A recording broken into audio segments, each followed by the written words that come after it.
Pengusaha bunga sekaligus selebgram Denise Charyesta kembali menjadi perbincangan publik.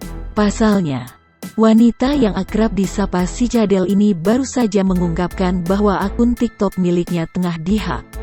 Kabar itu dibagikan Denise Charyesta lewat unggahan di akun Instagram pribadinya @DeniseCharyesta, Minggu tanggal 27 Juni tahun 2021. Wanita yang sedang berseteru dengan Uya Kuya itu memperlihatkan bukti bahwa akun TikToknya telah dihack. Terlihat ada beberapa unggahan baru di TikTok. Denise mengaku tak mengunggah video tersebut. Ia mencoba menghapus beberapa unggahan yang diunggah oleh hacker. Sementara itu, lewat unggahan terbarunya, Denise Charyesta mengunggah bukti bahwa ada pihak yang mencoba masuk ke akun TikToknya.